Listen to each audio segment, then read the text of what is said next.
So, good evening, everyone. And I'm Dr. Sheela Nambiar. I'm an OBGYN and a lifestyle medicine physician. And I have with me today a very, very interesting guest and a dear friend, Dr. Pankaj Vij from California, US. Welcome, Pankaj, and thank you for sparing your time to chat with me. It's going to be a very casual chat where I'm, trying to get to talk to you about not just lifestyle medicine, but your work with lifestyle medicine as a physician, your own life, your own personal choices, etc., etc. So let me just introduce Dr. Pankaj. Dr. Pankaj Vij, MD, is a board certified internal medicine and obesity medicine physician and practices lifestyle medicine in San Francisco Bay at Pleasanton, California. He's on the board of the American College of Lifestyle Medicine and the chief architect of Crack the Wellness Code, a community platform for health promotion. His areas of interest include lifestyle medicine, nutrition, fitness, mind-body medicine, stress management, and mindfulness. He's a graduate of the All India Institute of Medical Sciences, New Delhi, India, and completed a residency in internal medicine at William Beaumont Hospital, Royal Oak, Michigan. Is it? Am I? In addition to several published articles in medical journals as well as the media, he's an entertaining and inspiring speaker with many recordings available on YouTube. He's the author of Turbo Metabolism, 8 Weeks to a New You, Preventing and Reversing Diabetes, Obesity, Heart Disease, and other metabolic diseases by treating the causes. And his hobbies include spending time outdoors and playing the guitar. Pankaj, you were also the director of the LMGA, Lifestyle Medicine Global Alliance, and the current president of API, that is American Association of Physicians of Indian Origin. Am I right? APIO, yes. Yes, APIO. Okay. So you've been on the forefront, in the forefront of lifestyle medicine and and the whole change in the health paradigm for quite a long time now. So I think my first question to you would be, why lifestyle medicine? And, why did you, besides obesity medicine and internal medicine, why did you, lean towards not just practicing, but also teaching lifestyle medicine? Well, really, thank you for that wonderful introduction. It's really good to finally to be able to connect with you, Sheila. It's great to see you, and thank you for having me on your show.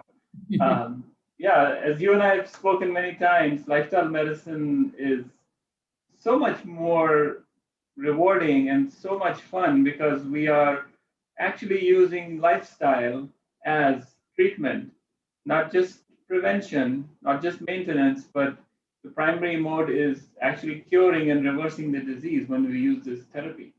And I have many examples in my practice where people have reversed their disease, and they just to see the smile on their face and their gratitude is so gratifying for us that we're really doing our job. And Yeah. you think about even the origin of the word doctor, right? From Latin, it means a teacher. We are here to teach. Docere is the original word for doctor, and we somewhere along the way we lost that, right? We became mechanics that will prescribe certain pharmaceuticals or cut off certain part that's not working and try to change it with another part. Yeah. And that may be necessary, but there's so many more things that we can do before we get there. And somewhere along the way, we lost that art, we lost that ability, or it wasn't emphasized enough. Yeah. So I think lifestyle medicine does that. And Yeah. people are hungry for it. They want to know, right? Even before I got involved with lifestyle medicine, patients would ask, okay, I'll take this medicine, but what else should I do? What else should I be eating? Yeah. Right? What is there some exercise that can help with this? Yeah. And most doctors say, no, I don't know anything about that. Yeah. You can eat whatever you want. Just take this, atorvastatin or atenolol or lisinopril or whatever the medicine is, and Yeah. that's all I can do. No, that's not all I can do. There's so much more that I can do, and you might not even need the medicine. That's why it's so much more fun. Yeah, and isn't it tragic that, in all our years of medical college, medical residency, and the post-graduation, we learn so little about lifestyle. It's changing. Yeah, and Yeah, it's hopefully going to change now. But, I remember when I passed out, I didn't know much about nutrition, and then certainly not too much about exercise. There yeah. was just about one chapter in our textbook of physiology about exercising body.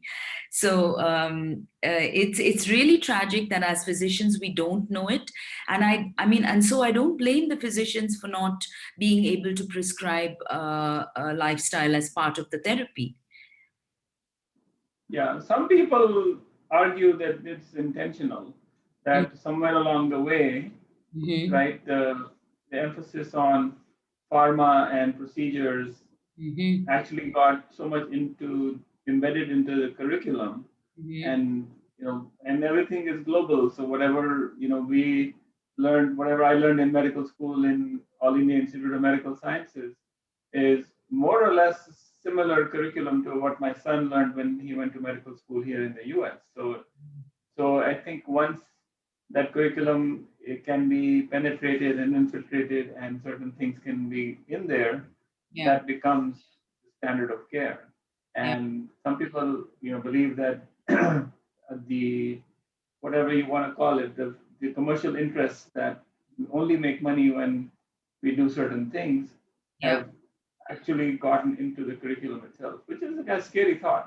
Yeah, scary, but I can quite believe it, because it is a lot of what we do as physicians is driven by pharma, for instance, Yeah. pharma industry, equipment, all of those things. So when you tend to remove that, or I'm not saying remove it entirely, obviously we do need, these progresses in medicine for care, especially emergency care.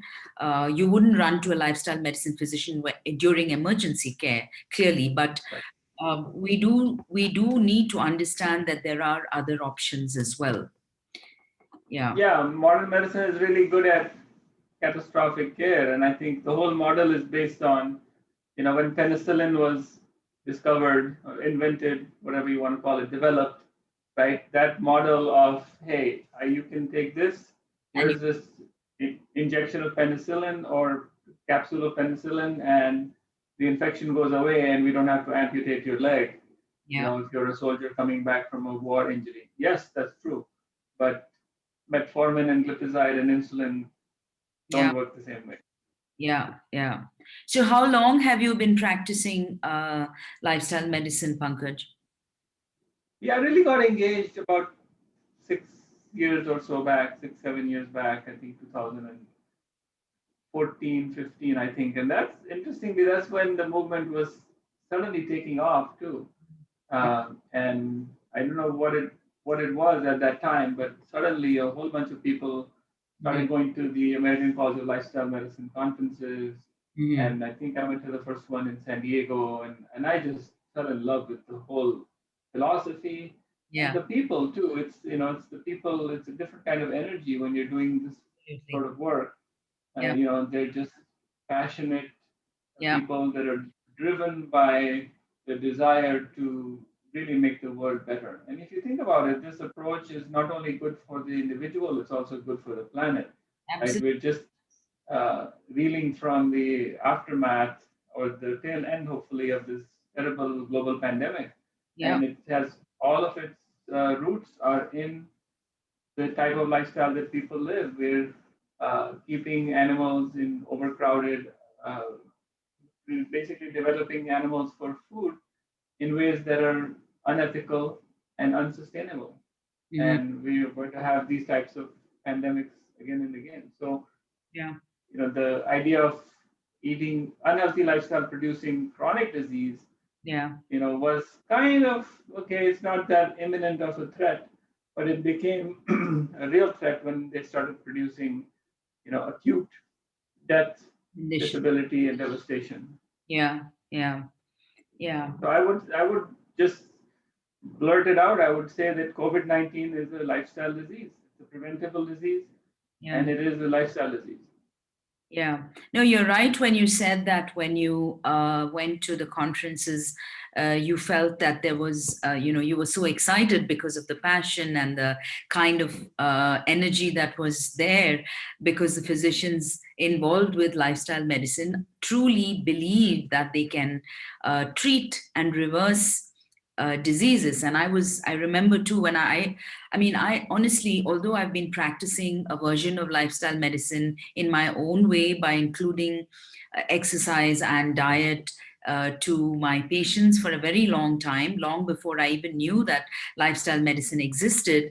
I remember going to the first Asian lifestyle medicine conference in Taipei, Taiwan, and I was so excited because I thought, wow, this is where I'm meant to be. This is what I'm to do, because everybody believes in what I think I believe in. So it was very exciting. And for us, as you know, and you've been so supportive of the Indian Society of Lifestyle Medicine. So for us, it's really exciting because we've just come into existence, and I think it's really going to be great too. I know the US is far ahead. Since lifestyle medicine started there, and you'll have so many more lifestyle medicine physicians. Do you think that can happen in India too?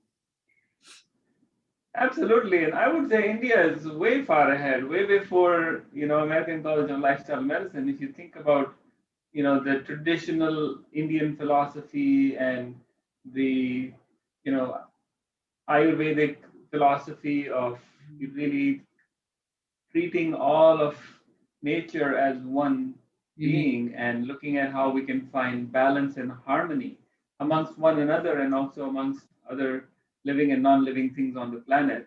Mhm. Really in a philosophical sense, that is lifestyle medicine. When Yes. you're living in physical, mental, emotional, spiritual harmony with everything that's around you, Yes. that that's going to be the best way to prevent and cure disease. And the best places where people go to get treated for diseases are ones that incorporate, food, exercise, Yeah.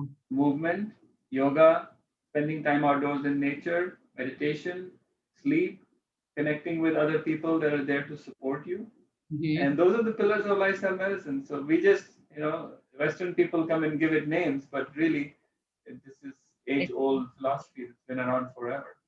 Yeah, but I think probably the difference to be made here, Pankaj, is that a lot of, while I do believe that the Indian traditional medicines definitely have a lot of good, and have given us a lot of good as a tradition, the evidence, a lot of the evidence is still lacking, and it's Mm. coming up. So I think that differentiation between an evidence-based approach, of course, now there is a lot of research even in Ayurveda, and I'm glad that's happening. I do have colleagues who are, are Ayurvedic physicians, and so I can see that there is a lot of work happening there. But in the earlier days, there was no evidence. It was just Mm. brought down the centuries, and Yeah, so from the scientific perspective, like that you and I come, yeah. where we believe in evidence and all of that. So I guess we do need some amount of RCTs and things like that to corroborate what is actually Yeah. true, isn't it? And we know So that. that, yeah, I think that you could say that the Western lens, it's the same thing, but looking at it from a more scientific Western lens, Sense, we yeah. can corroborate the same findings, Similar and findings, yes, yes. then everything falls into place. Yeah. It seems too simple though, when you tell people, I mean, I have patients who like they wonder, what are the things exactly that you're saying? Food, exercise, sunlight, it's Right. just, it seems too far too simple, but the truth is that those things really need to work first before we can actually start to, implement other things. Maybe more intense therapy if these are not working, right? For certain patients, of course, you do need allopathic medicines, which lifestyle medicine actually complements it, which is what I'd like to stress. It's not against allopathic medicine, right? It's a complement to it. So, from your own personal experience, what do you incorporate into your life in terms of what kind of food you eat, and for how long have you been eating like that? Has it been something that you've been brought up with? Yeah, I think the part that was there already was the emphasis on exercise and physical activity. And I think, like most people, I also thought that, okay, if I'm exercising and I'm very active, then, that's the most important thing for health. And you see, whenever you think about the word health and wellness and fitness comes in, and people, you see a picture of somebody jogging or taking a walk or kind of putting on their tennis shoes or something like that. So I think that's something that I grew up with, but the food part, not so much. And that was only in the last probably decade. Mhm. Again, to your point, once the evidence was there, it's like, wow, really? This can actually reverse diabetes. It can reverse heart disease. You can reverse, you know, cancer survival can be prolonged. There's something to be said for switching towards a plant predominant diet. So that's shift happened probably in the last 6, 7, 8 years, where Mhm. I try my best to choose options that are whole unprocessed plant foods, not just, you know, some vegetarian Indian foods of samosas and pakoras. We call that fast food, vegan food, but actual whole plant foods. Yeah. And for the last 5 years, actually, I've been having salad for lunch just about every day. So Okay. that's a nice, good dose of Veg. wholesome, unprocessed, colorful vegetables, and sprinkle with some berries or some grapes or something, some seeds, some nuts on top. And it's so good. It's so filling. You don't feel like you need to take a nap afterwards. Yeah. And and I know that I'm getting my nice, wholesome dose of plant medicine. Yeah. uh, So does your and family also follow the same rules? It's very interesting. I have two, at the time they were teenage boys, now they're older than teenage, but it was really interesting that they actually, as much as they would resist it and even ridicule, right, you could see that slowly they're making changes. For example, my younger son at the time was 15 or 16, and he would have nothing to do with, you know, listening or do whatever we're doing. And lo and behold, he switched to non-dairy milk. So he started, actually asking for almond milk, and he's, been doing his own reading. Yeah. And yeah, I think it's not by preaching, but it's more from leading by example. And when people see the types of things that you're doing, Yeah. and looking the way you look and feel the way you feel, and the things Yeah. you're able to do, then they want to say, okay, I want to drink whatever he's drinking, and Yeah. Yeah. and I think that goes back to the point about, as healers, as physicians, as health professionals, if we practice what we preach, people are going to listen a lot more. There's a funny saying that we always say, "Do as I say, don't do as I do."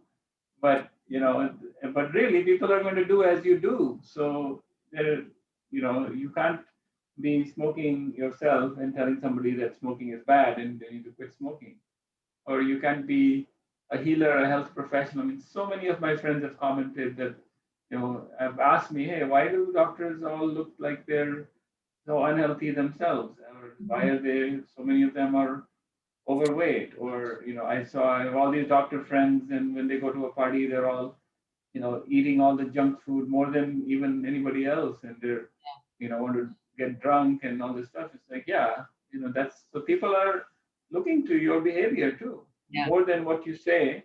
They're Yeah. looking at what you do and how you look and Yeah. how you live your life. And really, in that sense, we need to role model that behavior. Lead by And that example. goes a lot longer than just talking about something. Yeah. And how about your exercise, Pankaj? What is the kind of thing you do? What is your exercise in a day look like? So, number one, you keep track of steps, right? And it's really easy to do that with a smartphone or a watch. So that's the minimum, right? I always tell my patients, you hit 10,000 steps. Yes, that's the bare minimum. Yeah. So that's happening kind of in the background. I'm getting 10,000 steps usually, or close somewhere around that. I try to alternate sitting with standing in my work day. So on this desk, I can actually stand up. Mhm. Uh, Maybe we'll do that in a bit. And I used to do a lot of half marathons and some running. I switched from that to more hikes, more uphill, hilly power walks as I go into my 50s now, Mhm. and definitely incorporate resistance training. And with the pandemic, that's been a little tricky because gyms closed down, so we had to figure out, some get some resistance weight bands and dumbbells and things at home, and I can do pull-ups and push-ups and squats and lunges and Mhm. planks, Mhm. and that can of course be done anywhere, so you don't need any special equipment. Yeah. And I try to do all of those things on most days, or at least 6 days a week out of 7. Okay. Okay. And you also try and get your. Are you on night call a lot? Are you disturbed at night, or do you tend to? Not really. Yeah. I figured out a way to really disconnect and get away from screens too. So I think sleep is, for me, that's being a little bit hyperactive or easily excitable. I think sleep is one thing that I have had to really be more mindful of. Mhm. And in the last few years, I've become pretty adamant about shutting off the laptop, the screens, Mhm. television, smartphone, everything after about 8:39 p.m. So Mhm. that for the hour to 2 hours before bedtime, I'm not looking at screens, and I'm trying to do something that's calming, like playing my guitar or listening to some music or doing a meditation. And Okay. that was part of the reason too why it was challenging for us to connect with our time difference. And I didn't want to do anything too late at night. Yeah. I know it's late at night for you, so thank you for Yeah. sacrificing. Yeah. Yeah. No, sleep is really important. And I think we do tend to feel like, I remember there was a time when I used to feel like, if it was hours wasted. If you sleep too much, you feel you're not getting things done. But then you suddenly realize that, my God, sleep is just as important, if not more important, than good food and exercise and all of that. And I mean, you do get sunshine, a lot of sunshine, right? Where you live, you have a lot of outdoor activities, etc., etc. So you're very fortunate here. In fact, where I live, it's been raining for the last 2 weeks continuously. So, Wow. so yeah, so it's been really dull and depressing actually. But we do have good weather too, and good enough to go trekking. And the hilly countryside is great. So that's a nice thing. It's unlike the cities in like Chennai or any of the other cities which are really too hot to even get out and do anything outdoors. So, for people who can't do this, who can't really get out and do things, what do you suggest? Because there are people who, can't, like you, go for a bike ride, for instance, or even a run. What would you suggest? Do you think gyms are an alternative? I mean, not Yeah. Again, now, there.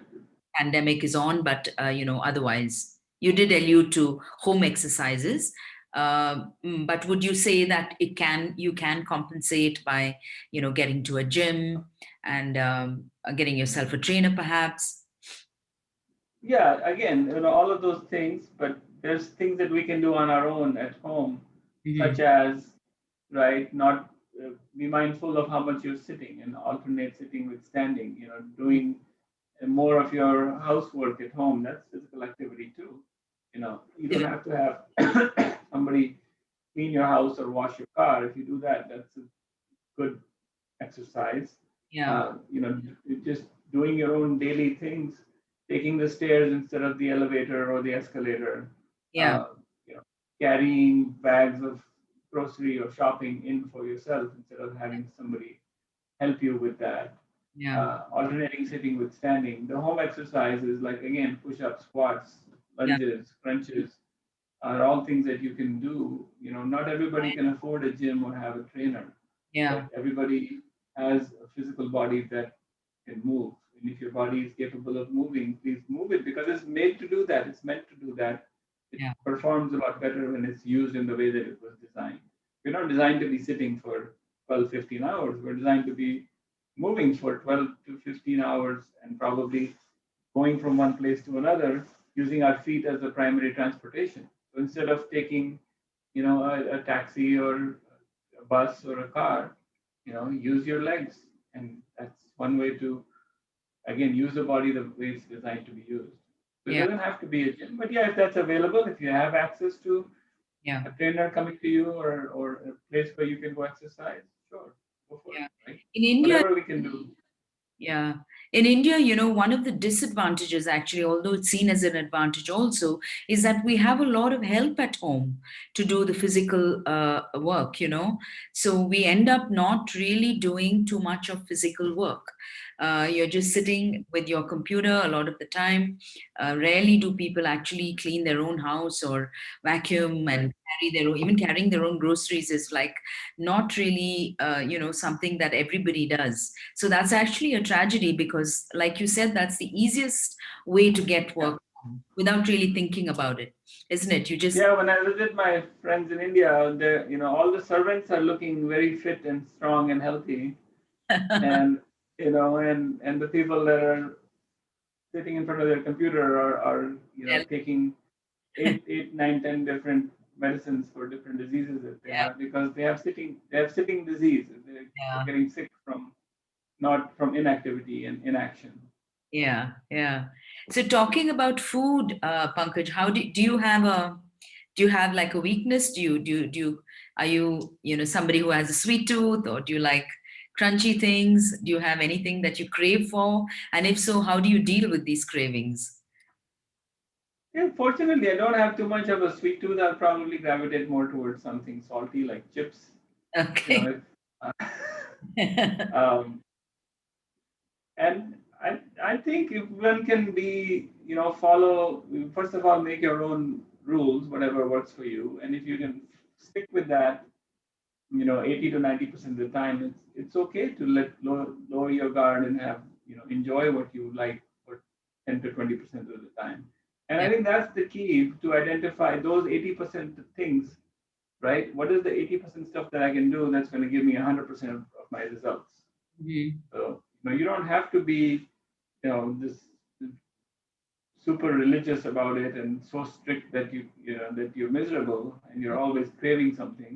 Mhm. Once in a while, it's okay to go ahead and enjoy yourself Mhm. too, knowing that okay, I did this. Now I'm gonna, Yeah. for the rest of the time, I'm gonna be good, and that can happen, whatever it is, once in 2 weeks or once a month or once a week, whenever you can have.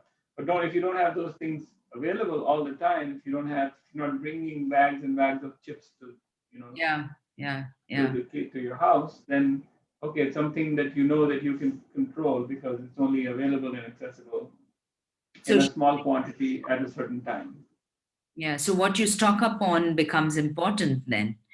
What's at home? That's probably that's the most important thing. So when I'm uh, talking to my patients, I tell them the first thing is to take out the trash, Yeah. and the second thing is to replenish it with the things that you want Yeah. around. Because I think it's the environment that makes the man, right? Absolutely. It's the physical environment. What do you have in your surroundings? It's the social environment, the people that are around, and your psychological environment. If those three things can be managed, you can change any behavior. You can do anything. Yeah. So what really gets you excited and gets you out of bed every morning? What is your what drives you?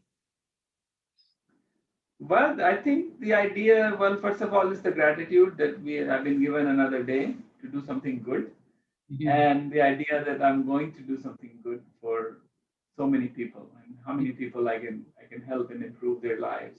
Mhm. I think that is probably very, very exciting. Everybody has only 24 hours in their day. It doesn't matter if you're Gandhi or Bill Gates or you know the the driver who drives your car. Everybody has 24 hours. It's what we do with our limited time and how much of an impact we can have to leave the places that we go to we leave them better than they were. The people that we meet, if we can somehow improve their lives and leave them better than they were, Mm-hmm. I think that's what gets me excited. Is okay, I can actually make an impact, and Yeah. what can I do to help? As cheesy as that sounds, I sometimes I feel funny that I'm saying something like that because it sounds like a Bollywood line, but it's true. But it's the truth, yeah, yeah. And what is your evening routine like? Do you do anything to wind down? Do you have a specific routine? So with the work schedule and everything, evening is probably when I get my exercise. So that's what I do to wind down. Is Okay. even though sometimes it's difficult because you want to just lie down on the carpet or lie down on the couch for an hour. But sometimes I'll lie down for 5 minutes and say, okay, I'm not getting any less tired by this. So let me get up Yeah. and move and put on some good upbeat music Mhm, and get some exercise for an hour mhm, and then take a shower, eat dinner, go for a walk outside. It's already getting a little dark. It's really nice to go out in the evening when mhm, when the lights are getting dim, and that kind of starts the process of relaxation. mhm, And then, like I said, maybe come home and either play some music or listen to some music and mhm, read something and mhm, call it a night by 9:30, 10. mhm. So, do you think, Pankaj, that I mean, this is something that speaking to patients and clients always occurs to me, and I mean, I've seen it in clinical practice also, that a lot of the time when people need to change their behavior from an unhealthy to a more healthy lifestyle, which would include your diet and exercise and everything else. It's not so much the understanding of that behavior, but the change in the mental attitude towards the behavior, as well as some amount of psychological baggage that comes with it, which prevents this change, which I think many people understand that is necessary. I don't think anybody doesn't understand it, right? I mean, I'd like your perspective on it, because time and time again, what I find is that it's not really the understanding that prevents people. It is the fact that there is something else holding them back. Yeah, and I mean, like we said earlier, at some level, everybody knows. Oh, it's so that simple. That's all I have to do is, stop eating this or start eating this or start exercising or start going to bed on time. But yeah, and but whether I mean, habits are built over time because of things that happen, Mhm, and there's behaviors that become repeated, become habits.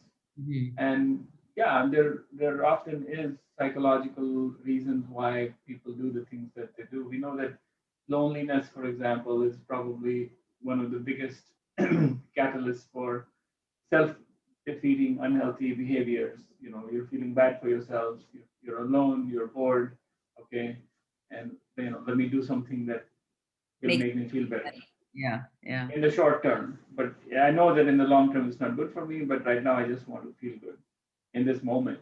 yeah, Um, so yeah, I think that's why it becomes important to really work on the psychological support. And a lot of these behavior changes work well if it's a group of people doing it together, yeah, something like group therapy, you can think of yeah. it. Or if you're trying to change the way that you eat, it's going to be a lot better if the other people in your household Mhm, are going to support that change too. So, okay, we're all going to eat mhm. salad for lunch, or we're all going to start going for a walk. Then the one person that's trying to make the change doesn't feel like they're the odd person out, or they're missing out on something because everybody's going to support them in doing it. And that's uh, one way to Probably you why know therapy works. Yeah, yeah, the group therapy, group change works. I mean, and you think about it, even people chanting in temples, or people going on in the military, there all these people are marching in unison. You yeah, have a whole platoon of soldiers going across the bridge in unison, or you yeah. have all these Tibetan monks and they're chanting the same mantras over and over again, and there's they say there's some power in the numbers. But also it's the support. And you see flocks of birds and how they're going in unison. There can be 100 birds all flying in perfect coordination, Yeah. and they can go thousands and thousands of kilometers from, you know, Kanyakumari to Kashmir. And so there is power. I think that's one. We are designed to be social animals. We're designed to be uh, doing things together with other people, and Yeah. that can be one way to kind of get over some of the psychological hurdles. But in many cases, you know, we may need help with someone who's a professional, who's a therapist or a counselor or a coach, who can help us sometimes reframe the picture. Oftentimes, some things have happened and we can't change the facts. We can't change the photo itself, but if we can reframe it, we can put it in a different picture. And again, you know, spiritual practices do that very well. Well, they say, hey, this thing happened, but it happened for a good reason, and look at all the good that came out of this terrible tragedy that happened to you. And so they're just reframing the fact. It doesn't change the fact that the tragedy happened, but you're framing it in a different way. But yeah, absolutely. I think again, physical environment, social environment, and the psychological environment is what's between your ears, and that's probably the biggest determinant of our actions. Yeah, that's very powerful what you said, describing the power in numbers that we, and whether it's the birds or the soldiers, all of that you mentioned, it's so true because we do, and even the chanting, the monks, etc., prayer, people gathering in prayer, etc., all of those things do have a lot of power. Exercising in groups, which is why group Yes. classes work so well, and yes, that's very, very true. Support groups. And like you also said, maybe sometimes one needs help on an individual basis too, to, like you said, reframe the whole thing. Very true. And do you believe that self-fulfilling prophecies work both ways, whether it's in the positive or some very often in the negative too? Something as simple as my mother had diabetes and I'm bound to get diabetes when I'm 50 or 40 or whatever it is. Yeah, I mean, Yeah. yes, we have an uncanny ability to meet people's expectations, whether they're good or bad, and our own expectations Oh, too, right? I mean, you think about, when the 4 minute barrier for the mile was broken by the first time by Roger Bannister, right? Nobody thought it could be done. yes. Or when someone flew across uh, the English channels, and then someone swam across the English channel, Mhm. and it was just for one person to do it. So it's and but if you think you can, you can. If you think you can't, you Mhm. can't. I'm not sure Henry Ford said that, Yeah, yeah. but Whether you it's so think true. you can or you think you can't, uh, it's true or something like that. Something to Yeah. that effect. Yeah. Yes. Yeah. Might be from Thomas Edison, perhaps. Yeah. But yeah, it's so true that the things that we thought that were impossible, so many of them have been, proven to be possible. And we have to set those standards high enough for ourselves, and then just pursue those dreams and those goals, and Hmm. they can be achieved. Hmm. And how do you motivate yourself to exercise on a regular basis? I mean, it can't be easy all the time, right? Because sometimes you're tired, sometimes you're just not in the mood, to go and push yourself, do that extra mile. So what do you do to motivate yourself? Well, I think it goes back again to the environmental defaults, right? If you set the default setting as the setting in which this thing is going to happen, it's bound to happen, Hmm. or you attach it to Can you other give me habits. an example of something that you would do to kind of set the stage, make it easier for yourself? Well, for example, I might keep my vitamin D supplement next to my toothbrush and my floss. So if I know I'm flossing my teeth and brushing my teeth, I'll remember to take my vitamin D Mm. at that time. Or uh, I don't do this, but I've recommended it and it works. I mean, some people would need to exercise in the morning, but they're so sleepy in the morning, and oftentimes they're running late. Mm. And I know someone that actually puts their running shoes in the sink, in the bathroom, that in the sink. So she has to see those shoes and take them out of the sink, even to wash her hands or brush her teeth or wash her face, anything. And she says, okay, just taking them out of the sink and putting them on the floor is going to trigger in my mind that I need to put on these shoes. Yeah. But for me, when gyms were open, I would have all my stuff set up the night before, and it's in the trunk of the car. The gym bag is sitting there. Mm. So then it's very automatic. It's like, okay, everything is there. There's no reason. I brought my stuff. I brought my snack. I have everything ready to go. I can't say that I'm hungry. I Yeah. forgot my shorts. Everything is there. And yeah, I mean, sometimes you do have to force yourself at that time and say, okay, it's that time, it's that hour. This is what I do every day at Mhm. 5:30. And and whether I'm tired, I'm sleepy, had a good day, bad day, hungry, this is what happens at 5:30. And once you get into it, 99.9% of the time, once you get into it, it actually becomes enjoyable. Mhm. But having it structured, having things, sometimes you just have to schedule things in and not budge from that. Mhm. The fact that this is something that happens at this time every day, and I'm going to do it no matter what.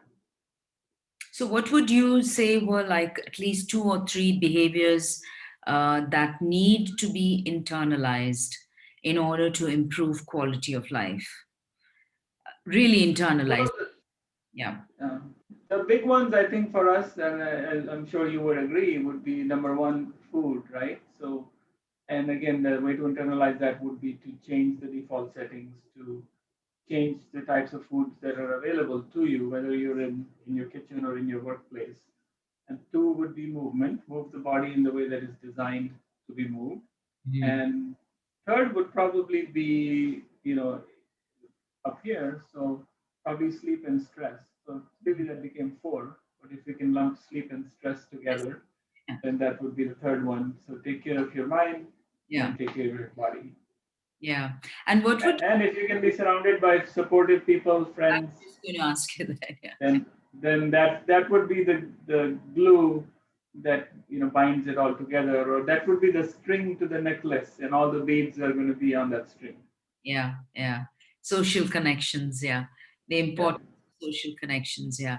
Whether it's family or non-family, doesn't really matter as long as you have really good, authentic connections.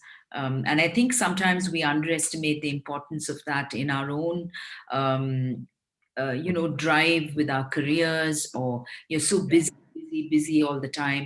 And the other thing is also the danger of today's social media, etc.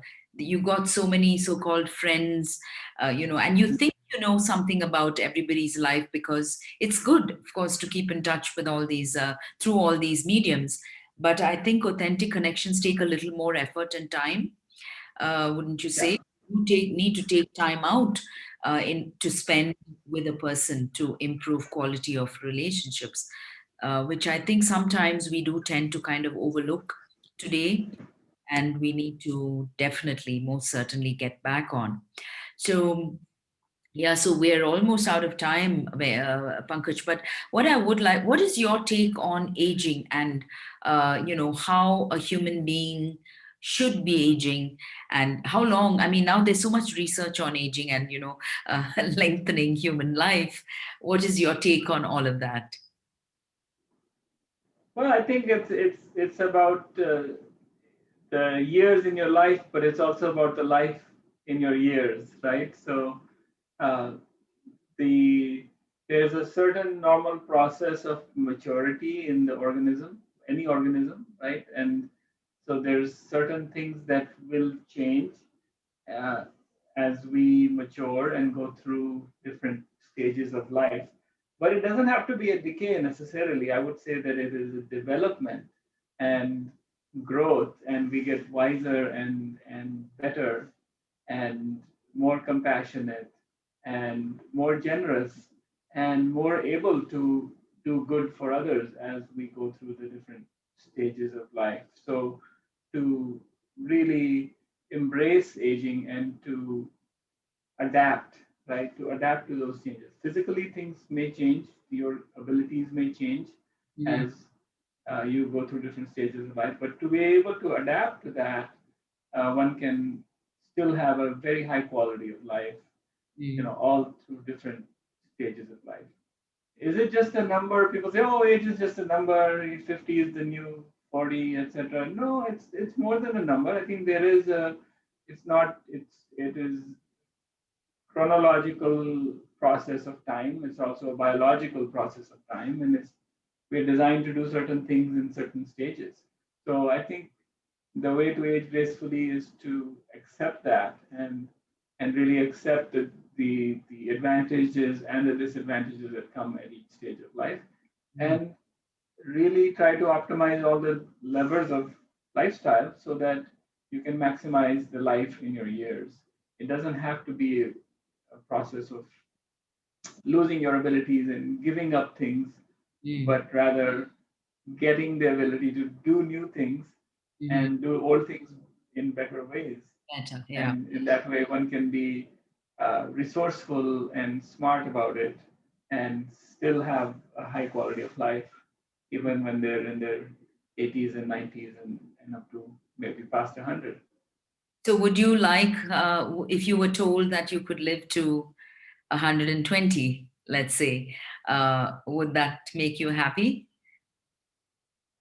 Only, not necessarily, only if there would be other people around me that that I could relate to that are also 120, because the younger people will all be busy. I don't want to be the 120-year-old, sitting in my wheelchair all by myself.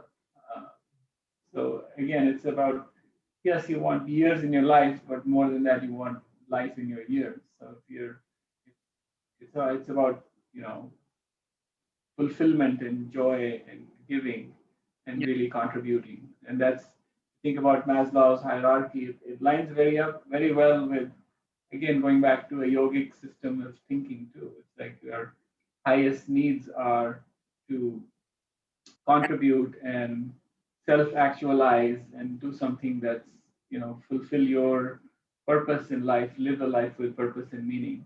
I think that's the goal, Yeah. not necessarily living to a certain number. Yeah. Yes. So, yes. So on that note, um, life to your years, not just years to your life. I think we will have to wind up here. And thank you so much, Pankaj. I think this has been a very quite profound in many ways, our conversation. And I hope we can have more of these. And I'm also hoping that you can join us for our conference of the Indian Society of Lifestyle Medicine. I'll be reaching out to you for that. So we hope to hear more from you. And I'm really, really happy we could finally touch base. And Yeah. thank you so very much for being with us. So if people need to contact you, do you have a website where they can get in touch with you, or do you have your social media handle is at Pankaj Vij? Am I right? PANKAJ VIG. At Dr. Pankaj Vij, Dr. Pankaj Vij, yeah. Pankaj Vij. And I do have a website. It's drvij.com, doctorvij.com. Okay. Okay. Uh, Before we go, would you just like to tell us about Crack the Wellness Code very briefly? What you do? yes, so Crack the Wellness Code is a health promotion platform that I co-founded with a couple of friends here in California. And we started off with we had a number of live events where we would bring marquee speakers and get people. The idea was to get them educated, inspired, to make an impact on their health and wellness. And of course, with COVID, we switched to a completely digital platform, and we have a lot of really good material that's available online, and we're also refining it and developing it. And Sheila, I know you've been helping us in Yes. the Indian version of Crack the Wellness Code. Yes. Yes. I hope that's going to take off here as well. And hopefully the ISLM can also can participate in that. So, Thank you. Yes. So it's a a lot of this work, as you and I have spoken, is labor of love. It's things that we do because we enjoy it, because we want to grow ourselves and contribute to others. And it's been a joy to yes. watch the movement grow all over the world. Yes. Yes, it is. Yeah. Thank you. Thank you, Pankaj. And I really appreciate your time. And I hope that we can do this again really soon. I appreciate it. Thanks for having me. It's great seeing you. Thank you. Thank you.